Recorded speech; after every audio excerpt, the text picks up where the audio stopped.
Annenberg Media.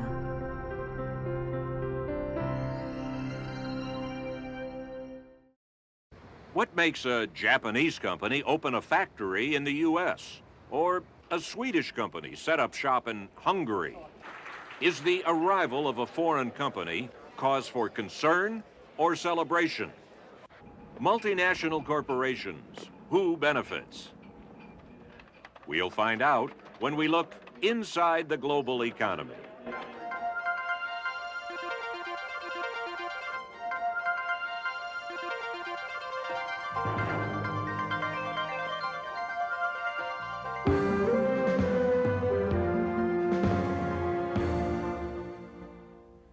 Hello, this is Nariman Baravesh. In this segment of Inside the Global Economy, we're going to be talking about multinational corporations. Multinationals have become one of the driving forces of the global economy in the post-war period. Just to give you a few examples, about 20% of global production is accounted for by the activities of multinationals. About 1/4 of all trade in the world is between subsidiaries of internationals. About 1/2 of all the imports coming into the U.S. are from branches of international multinational companies. And also, there are a number of multinationals whose sales are larger than some economies. For example, the sales of General Motors and Royal Dutch Shell are actually larger than the gross national product of Austria and Argentina. Now, what has brought this about? Is this something to be concerned about?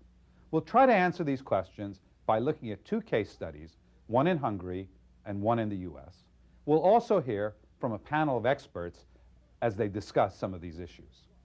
But first of all, let's ask the question, what is a multinational corporation? Well, a multinational corporation is a company that has production facilities all over the world. What's interesting is multinationals have been around for a long time, but their nature and their structure has changed over time. Before World War II and before the Great Depression, many multinational activities were concentrated in the natural resources sectors, namely agriculture, mining, and petroleum refining. These were companies like the oil companies, Exxon, Mobil, and so forth, and also the, let's say, some of the aluminum companies like Alcoa and Anaconda. More recently, since the end of World War II, multinational activity has been concentrated in manufacturing, and even more recently in high-tech industries like computers and so forth. So companies like IBM and Philips have become the giants in the post-war period. Another change that has taken place in the activities and structures of multinationals is they've gone from being vertically integrated firms to becoming horizontally integrated firms. What do we mean by this? Well, a vertically integrated firm is a firm in which all the activities take place in one firm, but the separate activities are located around the world. So, for example, in the case of Exxon, Exxon extracts oil in countries like Saudi Arabia or Nigeria or Venezuela, but then refines it in Texas. So that's in the nature of a vertically integrated firm. Whereas other companies more recently, like, let's say, Coca-Cola or a Heinz company, will do the same activities, but in each country. In this sense that, for example, Coca-Cola will set up an entire bottling operation and distribution operation in Saudi Arabia, in Nigeria, in Venezuela, in the U.S., and so forth. So that's what we mean by horizontally integrated. And in fact, many companies nowadays, many multinational companies these days, are horizontally integrated companies. Let's begin to explore why multinationals behave the way they do. But before getting into that, let's back up a minute and look at different ways in which companies can do business internationally. Let's start off with an example where a U.S. company develops a technology that allows it to produce very thin liquid crystal displays to be used in personal computers. And let's say it obviously wants to take advantage of this new technology and make money off it. One obvious choice is it can produce those in the U.S. and then export them all over the world. This does not make this particular company a multinational company because it does not meet the requirements of a multinational, which is to produce in other parts of the world. So that is one way, and it's an effective way, of taking advantage of that technology, but it's not the multinational approach. A second way a company can make money off this new technology is to license the production of that to other companies around the world. Let's say the U.S. company could license a Japanese company to produce it, a German company, a Korean company, and so forth. But again, what it's doing is it's giving them the license. They obviously will return some money to the company that's developed the technology, but the U.S. company is not producing it. So this, too, is not the multinational approach to doing business globally. Third, the company, the U.S. company, can develop joint ventures with foreign companies, with Japanese companies or German companies or French companies or what have you. And again, the idea is that that joint venture would produce the liquid crystal displays, which could go into computers and so forth. This, too, really is not, technically speaking, a multinational approach because the U.S. company is not controlling its subsidiaries. It's not in full control. It is the fourth approach, which is really the multinational approach to doing business globally, and that has to do with the fact that the U.S. company here, in this instance, would actually build or buy subsidiaries abroad that would produce the liquid crystal display that could then be sold all over the world as well. Now, often firms, multinational firms, decide to go this latter route of building or buying subsidiaries that will then produce their products around the world because it allows them greater control over proprietary technology. This often is a key reason why multinationals exist in an attempt to protect proprietary technology. Especially in this high-tech world, this becomes one of the driving forces behind the existence of multinationals. But there are other reasons as well, which will all lump under something called locational considerations. For example, transportation costs may make it logical for a Coca-Cola to develop bottling plants all over the world rather than bottle everything in Atlanta and then ship it overseas, because the shipping costs are very expensive. So certainly transportation costs can be a factor behind the existence of a multinational. Another reason is that some companies want to take advantage of low-cost labor and materials abroad. This clearly was a motivation of many companies who took advantage of the Maquiladora program in Mexico.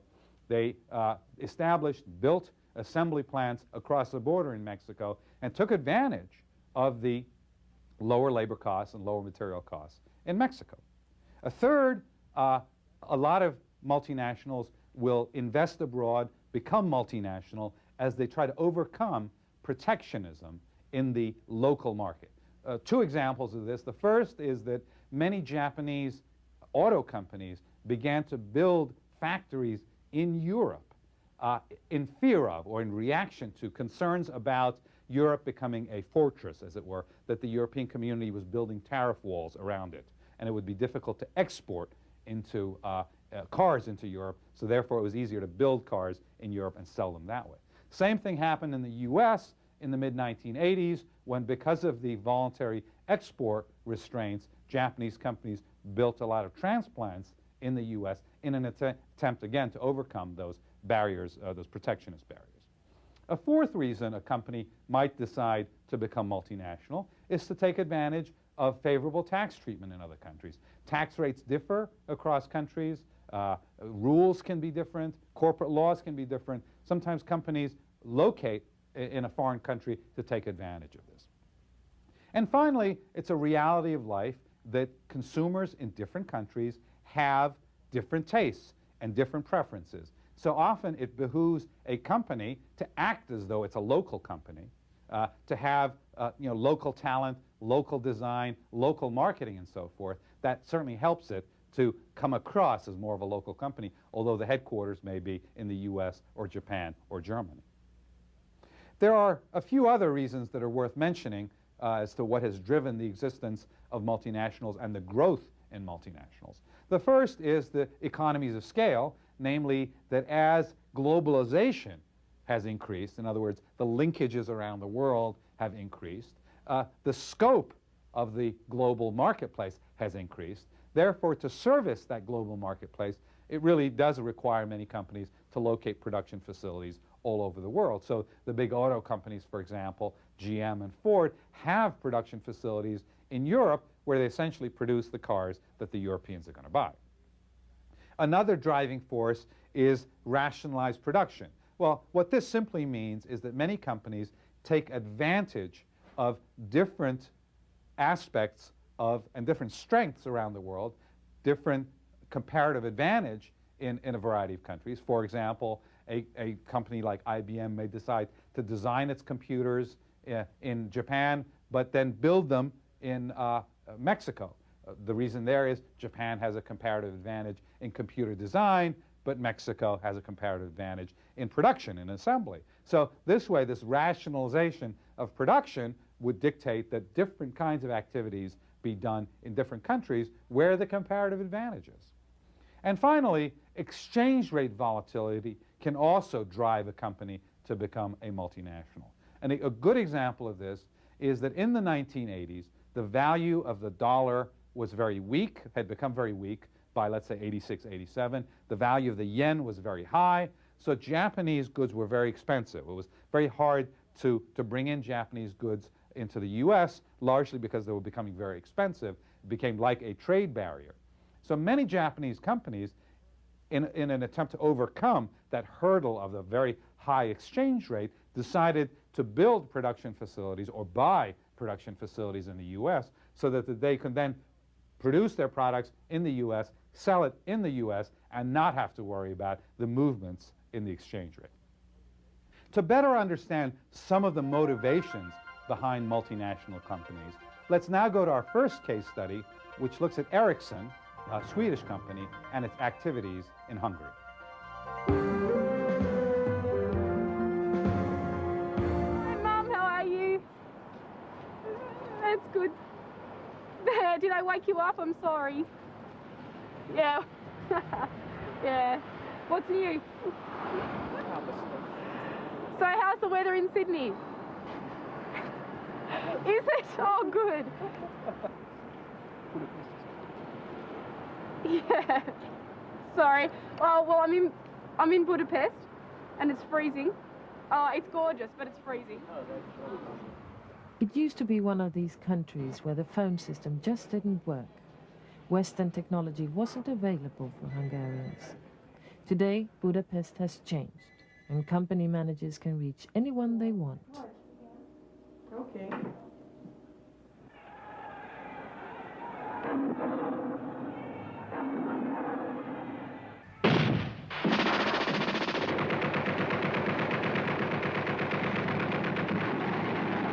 Hungary was part of the Soviet bloc for more than 40 years. The opposition was turned down by the Red Army in 1956. More than 30 years later, the collapse of command communism started at the Hungarian-Austrian border. Since the end of 1989, Hungary has been on its way towards democracy and market economy. During the communist era, it was almost impossible to make a normal phone call in Budapest. The telecommunication was decades behind Western technology. The traditional system is going through development. Of course, the penetration on this system is only 13.5% right now, so we are far away from the Western countries as far as the penetration concerns. But the mobile phone has a very important role, sometimes as a substitute of the landline system, to provide service for the business community and even on the private citizens on the countryside. In 1990, the Swedish multinational company Ericsson, already established in more than 100 countries around the world, came to Hungary.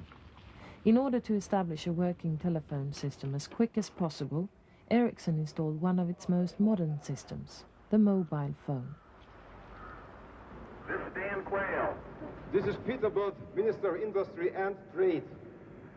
Good morning, how are you? Good morning, I'm doing fine. Are we talking through our new telephone and communication system? Exactly, the first cellular telephone in Central Europe. The mobile phone system was installed by staff from Sweden and Finland. The only way the high-tech know-how was introduced to the Hungarians was by the translation of system manuals from English to Hungarian. Young Hungarian students from universities around the country are among the ones who have learned how the system works. Now they're on training at the Ericsson office in Budapest. So what are you learning now?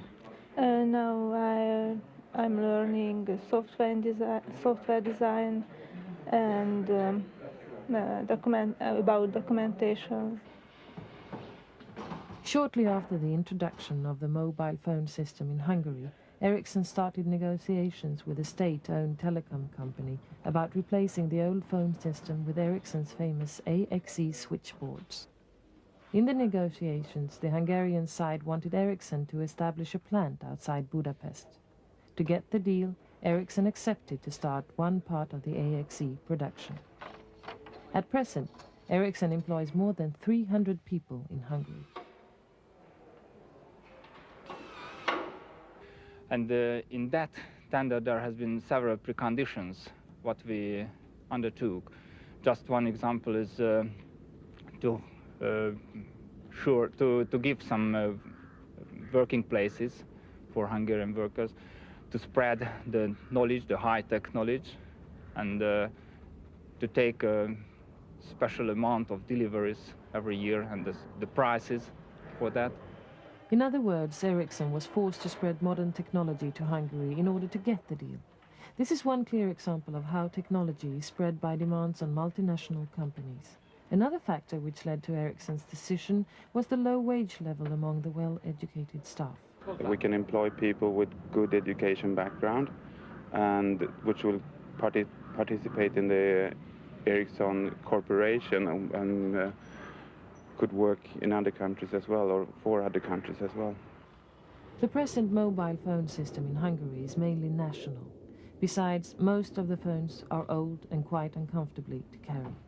However, that's about to be changed. GSM tender with the Vestel, won by Ericsson, together with ERA and ETH, Ericsson Technica. The value is 3.5 billion. The new mobile system, GSM, is the global mobile phone. In the end of 1993, it was announced that Ericsson Technica in Hungary was going to take part in this high-tech development. This is another example of how the Hungarian telephone company forced Ericsson to introduce high technology to Hungarians. Modern telecommunication is now an integral part of the growing Hungarian economy. A phone system that works is necessary for economic growth. Thanks to working telecommunication, private companies can expand and increase the number of employees. I think we can employ more people because we have the possibility to be very flexible, and this is coming because of the services we are using and because of our tile, because we are not so big. And concerning the future, I think we have a very important future in our telecom activity, because in the country the telecom will be developed, so I am very hopeful.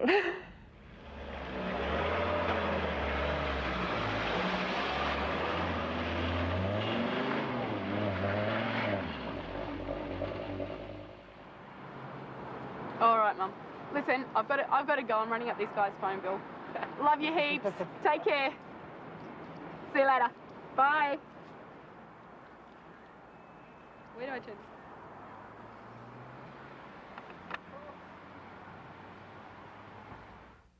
So what motivates multinationals to make the decisions that they do about producing abroad? Some time ago, some of my economics colleagues and I got together in Melbourne, Australia, to discuss these very issues. They include Richard Snape of Monash University in Australia, Magnus Blomstrom of the Stockholm School of Economics, and Rachel McCullough of Brandeis University. Let's see how the discussion went.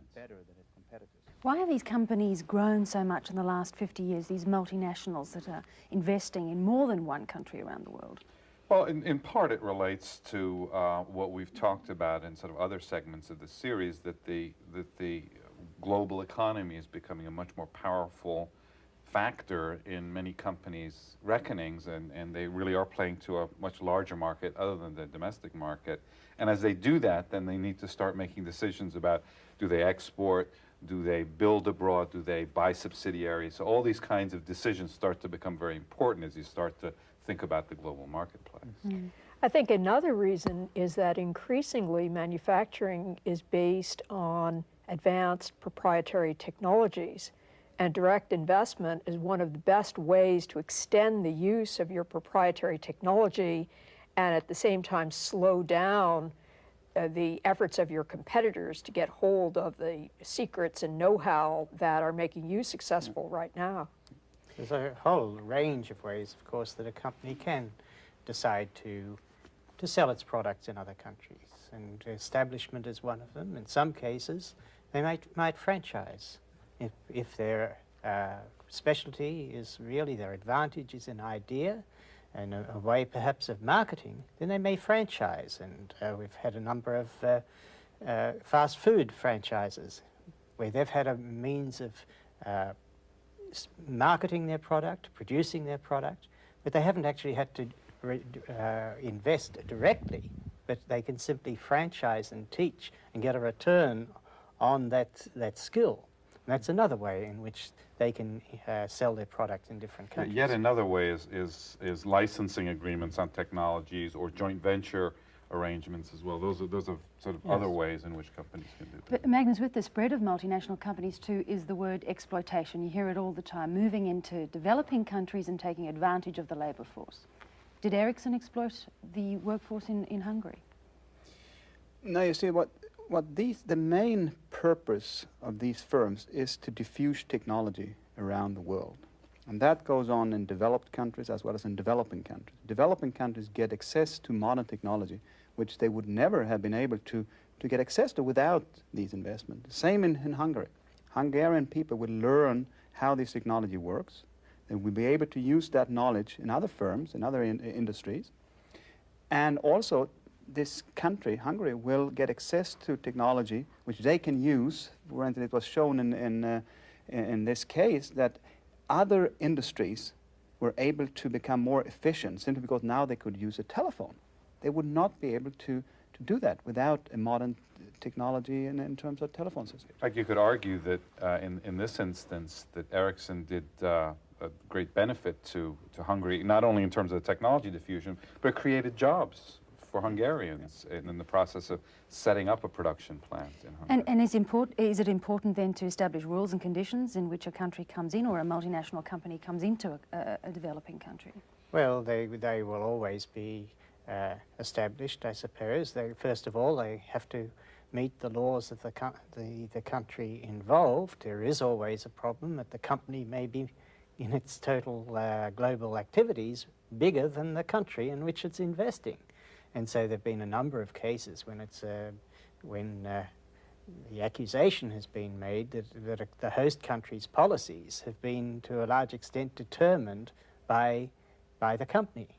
And that can be a problem, and it's one of the negative aspects that can occur of this. And that's the case in which you might say perhaps exploitation could occur most of all. But I guess those cases are probably fairly rare in the totality. Most governments are able to stand up to foreign companies. Do you have examples where exploitation has taken place? Well, it's probably not the place to be talking about specific examples of that. But, and I'm sure that many people have in their minds some of the cases that could be quoted. But I think that in a great number of industries, there's more than one player. And if you think that, in fact, you're being exploited by that player, then the threat of pushing that player out and getting another one in may, in fact, discipline the activities of that first player. Richard, thank you. The case study on Ericsson in Hungary showed some of the impacts that multinationals have. But let's take a broader view and stand back and look at their impact both on the source country and the host country. And let's first start with the source country. No, there's the country where the company is located that's investing abroad. To begin with, the company itself obviously benefits from investing abroad, building facilities abroad, because it gets higher earnings from its foreign investments. So clearly they're a winner, if you will, in this situation. However, there are a series of concerns that tend to offset that in the source country. One of them is that source countries often worry about jobs being exported overseas as their multinationals invest abroad rather than investing in the home country. This is manifested any number of ways where political pressure may be put on the multinational to keep its production facilities at home rather than taking them overseas. A third concern here, a third issue about multinationals relating to the source country is the export of technology. Many source countries worry that technology that has been developed at home is going to go abroad and get disseminated abroad, and that foreigners will enjoy the fruits of that technology without having made the investments, without having paid all the money and all the investment that's involved in technologies. So that's another source of concern. And a fourth and final source of concern on the part of the source country is potential problems with tax revenues, in the sense that as companies shift their production overseas, and as those jobs go overseas, then there's a source of revenue that is lost to the source or the home country. And same thing can happen with profits. If profits are earned overseas, they're not taxed at home. So again, that's a source of revenues that a country does not have access to, as it were. There's an interesting variation on this that's referred to as the transfer pricing problem, which is worth elaborating on for a few minutes. A lot of countries have different tax levels. Some countries tax profits at a lower rate than others do. And multinational companies can try to take advantage of this in the following way. Say country A has a particularly high tax rate relative to country B that has a low tax rate. And let's say that the corporation, the multinational corporation we're talking about, has subsidiaries in both these countries. One way it can shift profits out of country A, which has the high tax rates, to country B, which has the low tax rates, is by charging high prices for the parts it sells to the companies, to the subsidiary in country B with the low tax rates. So what it does then is, in effect, is shifting profits from country A to country B, or the subsidiary in country A to the subsidiary in country B where the lower tax rate is. So it can take advantage of those tax differentials. As I said, this is referred to as transfer pricing. And it is a legitimate concern because a lot of multinationals are in fact engaged in these kinds of activities.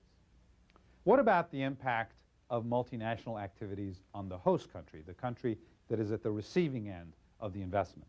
Well, clearly one positive is that the activities of multinationals, when they relocate production to the host country, they create jobs. So, for example, when Ericsson invested in Hungary, it created jobs in Hungary. That's a very positive for the host country, in this case, Hungary. Now, often in the past, the host countries have been very worried that the kinds of jobs that multinationals will bring in are menial jobs, low-level jobs. The reality, however, has been quite different, and that is that the activities of multinationals have resulted in some very high-quality jobs being created all over the world. A second positive for the host country is the importation of technology. When Ericsson came into Hungary, it brought with it telephone technology. At the same time, for example, that when IBM produces PCs, personal computers, in Mexico, it brings with it personal computer technology, which Mexico can enjoy. So that inflow of technology is a very beneficial impact of multinational activity in the host country.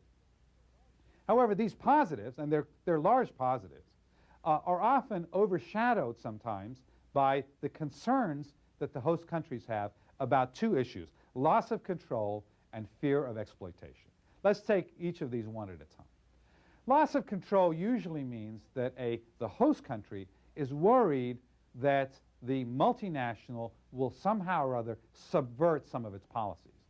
Let's use a couple of examples. What if the host country is trying to tighten down on credit to cool down the economy? Well, the multinational, because it has access to global financial markets, it can borrow anywhere it wants to, can in fact circumvent and undermine that kind of a policy. Similarly, if a multinational company sees that the host country is trying to limit exports to a third country because of some war or foreign policy conflict or something like that, the multinational can again subvert that by exporting to that third country from one of its subsidiaries. So the point being here is that, in fact, many multinationals have different goals than the host countries, so there may be a conflict from time to time. There's no question about that. The last sphere is one of exploitation, and this manifests itself in a number of different ways. One is perhaps cultural exploitation, where companies are worried that they're going to have to give up their culture to the McDonald's and Pepsis and Cokes of this world. So that's certainly a concern, but from an economist perspective, it's not certainly not an economic and perhaps not a big concern. But the other more legitimate concern is that through monopoly power, some multinationals can exert a fair amount of control over a country, especially if it's a small country. Now again, this is the exception rather than the rule. There are not too many examples of this happening, but it does happen. And there's some countries, let's say like Canada, where fully 60% of the capital in manufacturing is foreign owned. So you can understand why they are concerned about lack of control or loss of control over their manufacturing sector.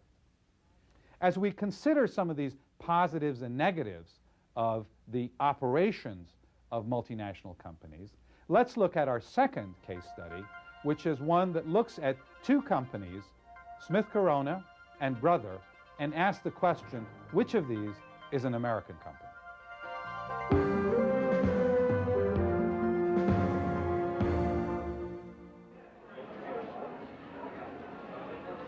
They were competitors, multinational corporations competing not only for customers' dollars, but for trade assistance from the U.S. government.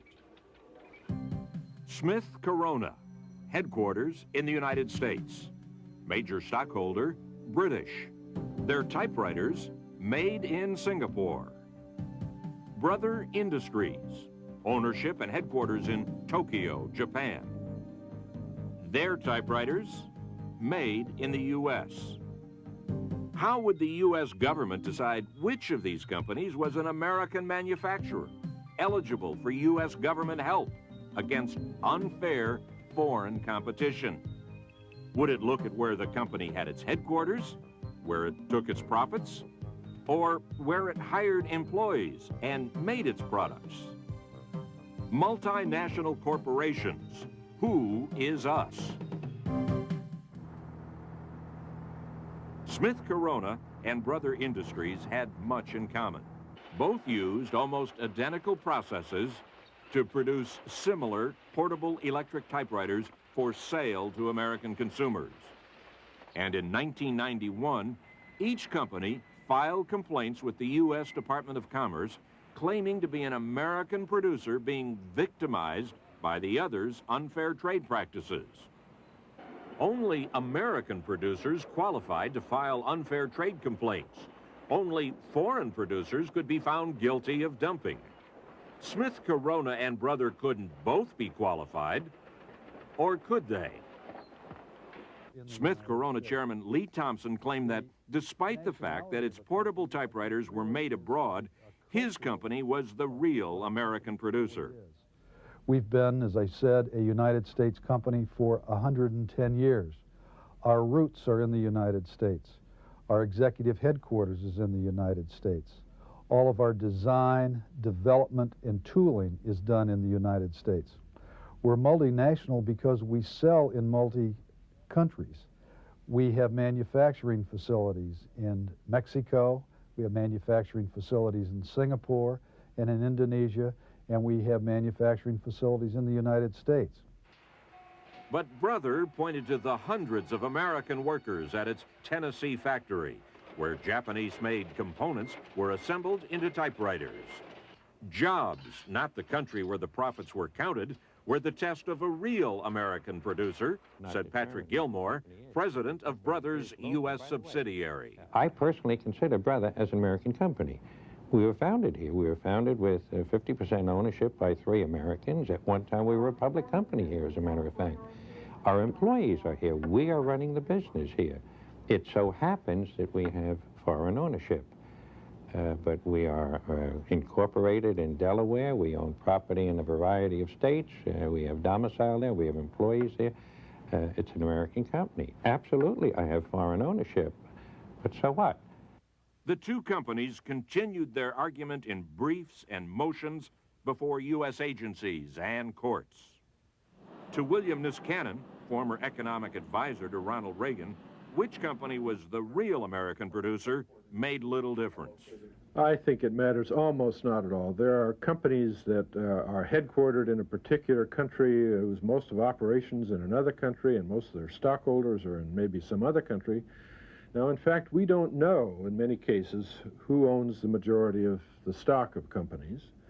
We think, for example, of DuPont as being an American company. It's been here for 200 years. The DuPonts have contributed to us for a very long time, but the dominant owners are two Canadian brothers. And who cares? But to Clyde Prestowitz, a former Reagan administration trade official, corporate nationality made a great deal of difference. The fact is that the national base of a company determines the rules under which it operates. And different nations have different rules that they apply to their corporations. Some of them are more supportive, some of them more restrictive than in the United States. And so I would say from the point of view of the ability to compete in international markets, from the point of view of the friendliness or the hostility of the environment within which the company operates, it makes a big difference whether the company is an American company or a foreign company. The U.S. government's final rulings in the Smith-Corona and Brother cases seem simple enough. Smith-Corona was guilty of violating anti-dumping laws. Brother was innocent. But the reasoning behind the rulings only deepened the nationality confusion.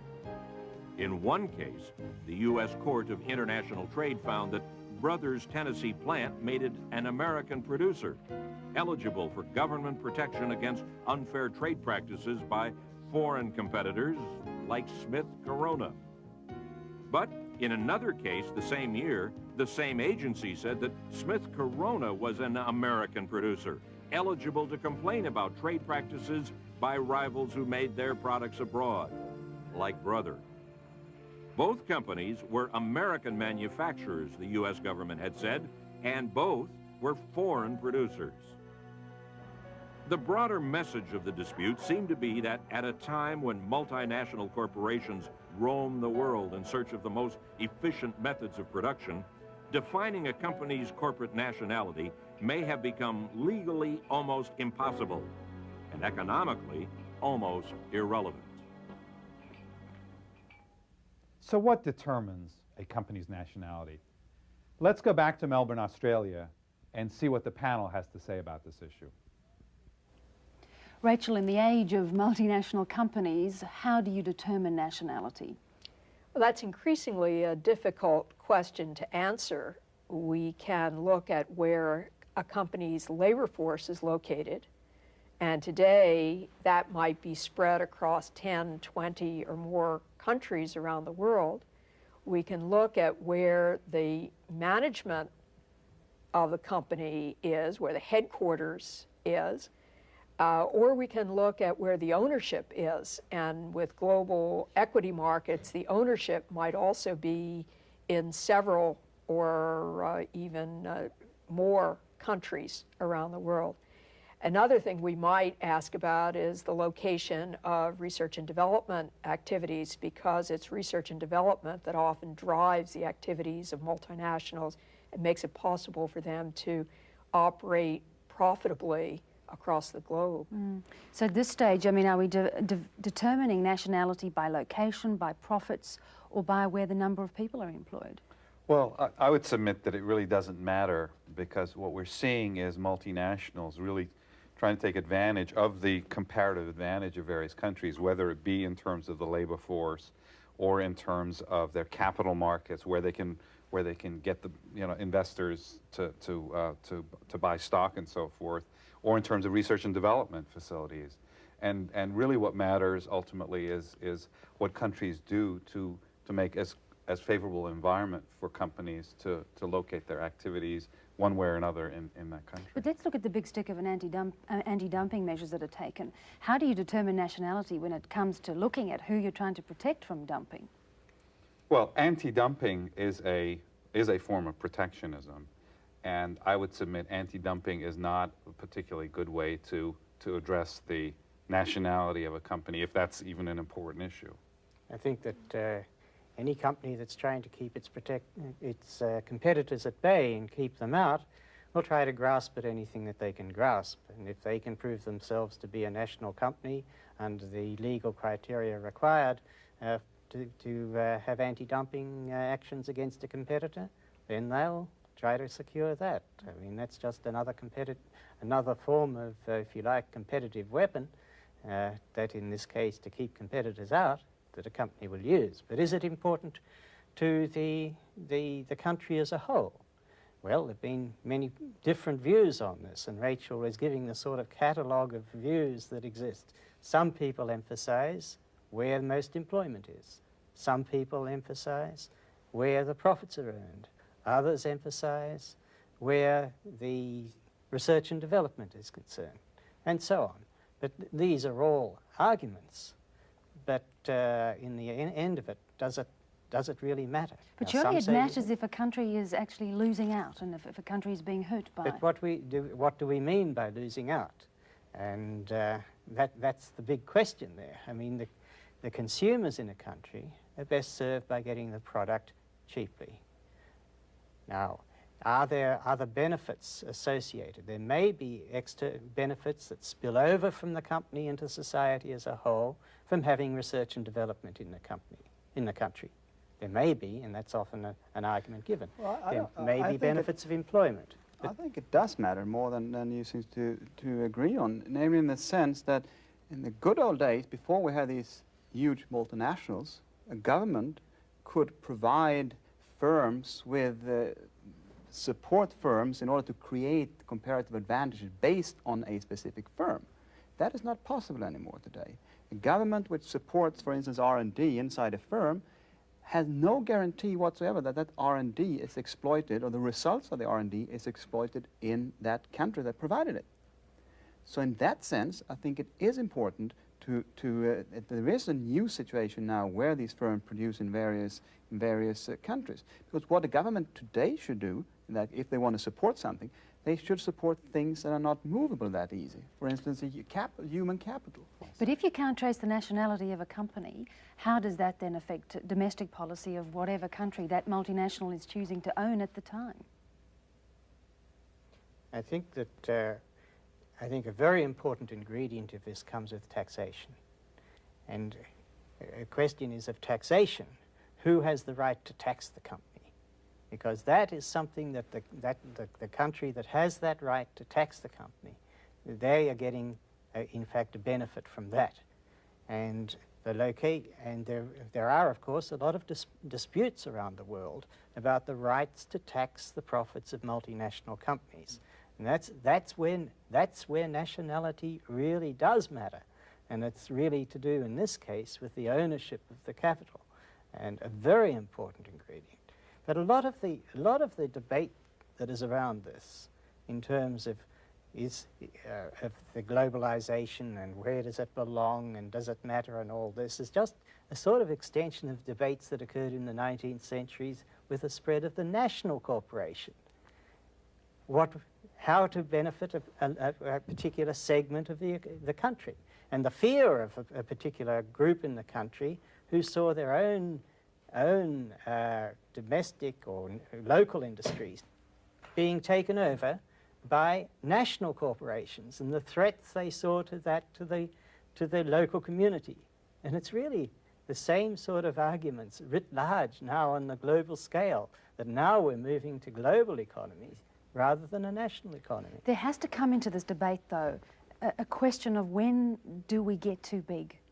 When does a multinational company get too big and too much power and too much capital become concentrated in the hands of too few?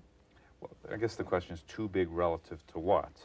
I mean, you can have very large companies operating in very large markets, and as long as they don't have monopoly power, you can say, fine, doesn't matter that they're this big. But how do you control that monopoly? I mean, how do you stop them I think getting a legitimate so big? question are there international monopolies? In other words, single companies that dominate the world economy, a world market in that particular product, and what can countries do to counter that monopolistic power? And I think that is a legitimate question. I don't know if we have all the mechanisms in place in the world today to counter that kind of a sort of global monopoly. But bigness in and of itself is not necessarily a sin here. So in a sense, then, what we're saying, we shouldn't fear the McDonald's of this world and everything else, where everywhere in the world we see these signs, because there's still small companies managing to survive underneath that. Yeah, of course there are, and there are also companies, other firms, which are imitating the methods of the McDonald's of the world. And so you see various other firms coming in fact trading very often on the reputation of the McDonald's and imitating their technology. And there's in fact a spin-off of the technology benefits in those industries.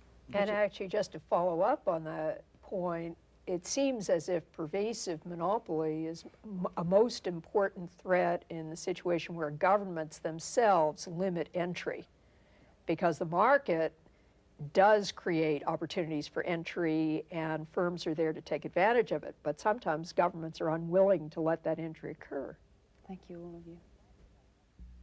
We've been talking about companies being Swedish or American or Japanese, but what really determines what the nationality of a company is? And moreover, does it matter? Let's answer that first question first. What determines a company's nationality? And you can think of a number of different criteria. The first is where the jobs are. But in reality, by definition, many multinational companies have jobs scattered all over the world because they have production facilities all over the world. So that's not a very useful way to determine what nationality is. A second criterion might be where the management is. Well, that too is useful but not that helpful because, again, management may be in one place, but all the activities may be elsewhere in the world. So not that helpful. Third, you could say, well, where the ownership of a company is determines what its nationality is. But the reality is many of these companies are publicly held companies where the stockholders are all over the world and scattered throughout many, many countries. So that too is not very helpful in pinpointing what the nationality of a company is. Finally, some people have suggested that the nationality of a company might be where the research and development is taking place, all the interesting stuff. But again, sure, that's important activity, but it may not be the predominant activity of a particular company. So that too is not a very useful guide as to what the nationality of a company is. Let's put an example on the table just to illustrate this. What is the nationality of a sports car that is financed with U.S. money, designed in Italy, manufactured partly in Michigan, partly in Mexico, that has advanced electronic components that were designed in New Jersey but manufactured in Japan? You tell me what the nationality of that company is. The point is, sometimes it's very difficult to determine exactly what the nationality of a company is. Now, does it matter what nationality a company is? And there are 2 points of view on this. One says that no, corporate ownership really is not that important. And a second point of view says that it's critical. Let's look at the first point of view, that corporate ownership is really incidental to some other key factors, which is really the first point here. This point of view suggests that 2 other much more critical issues in terms of the operations of multinationals, and that is that workforce skills and training are critical. So what governments should do, instead of trying to limit the entry of foreign companies, is to set up an environment where the workers are highly skilled, well-educated, invest in infrastructure, make it so attractive that foreign firms, in fact, will locate in the U.S., let's say, and bring all the jobs with them. Once you do that, you then get an additional benefit, which is the inflow of technology, so that, let's say, Japanese high-tech companies that are manufacturing in the U.S. bring with them the technology that will make the U.S. workforce more competitive.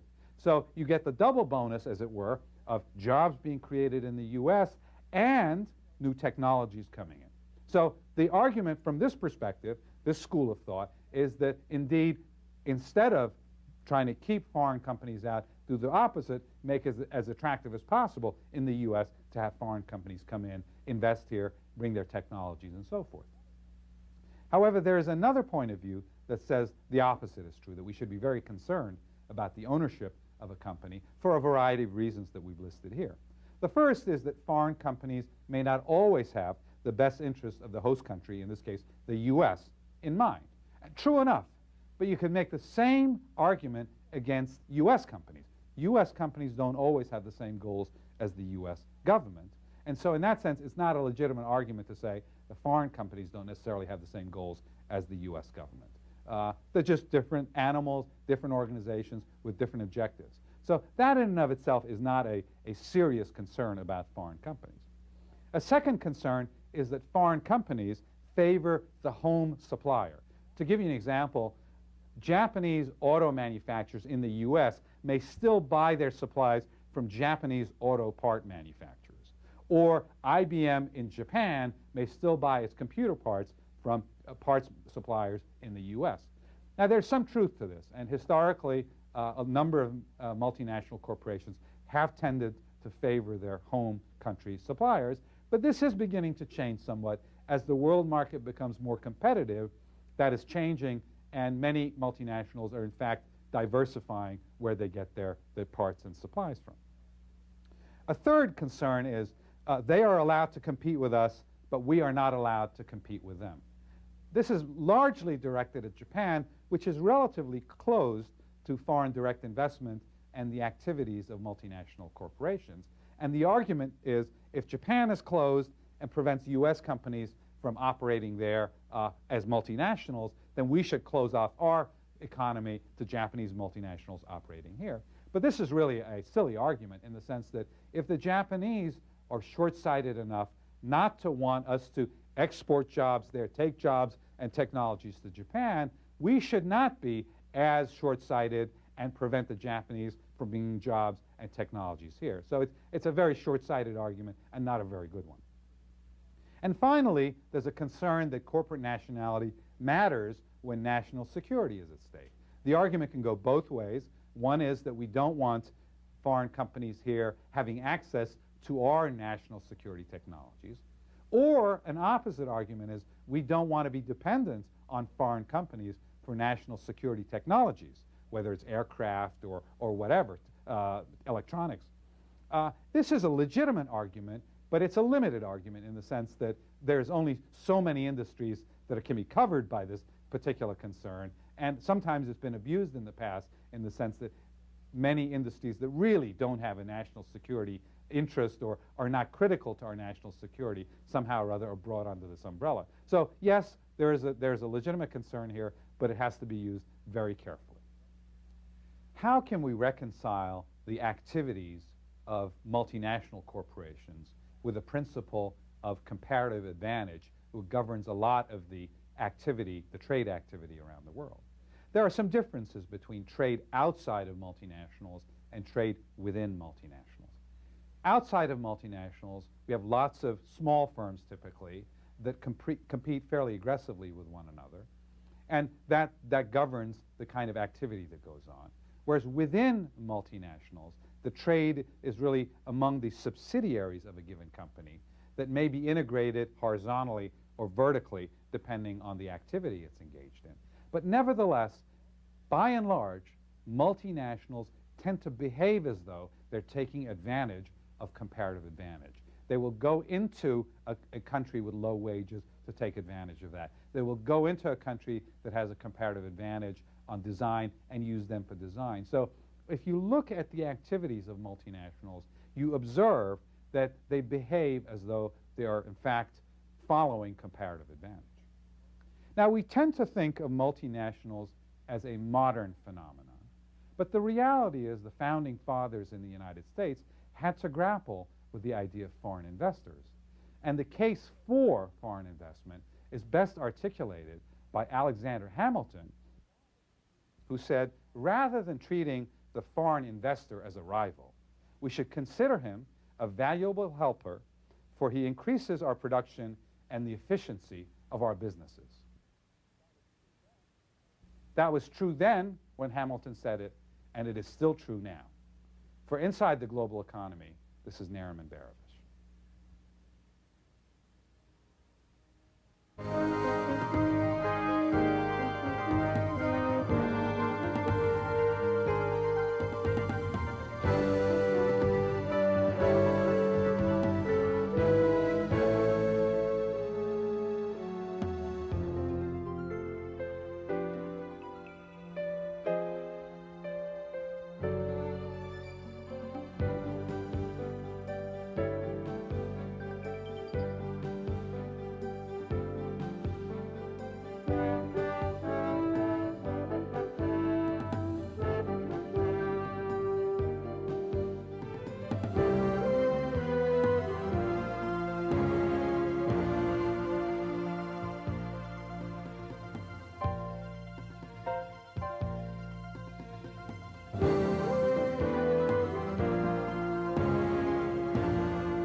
Annenberg Media.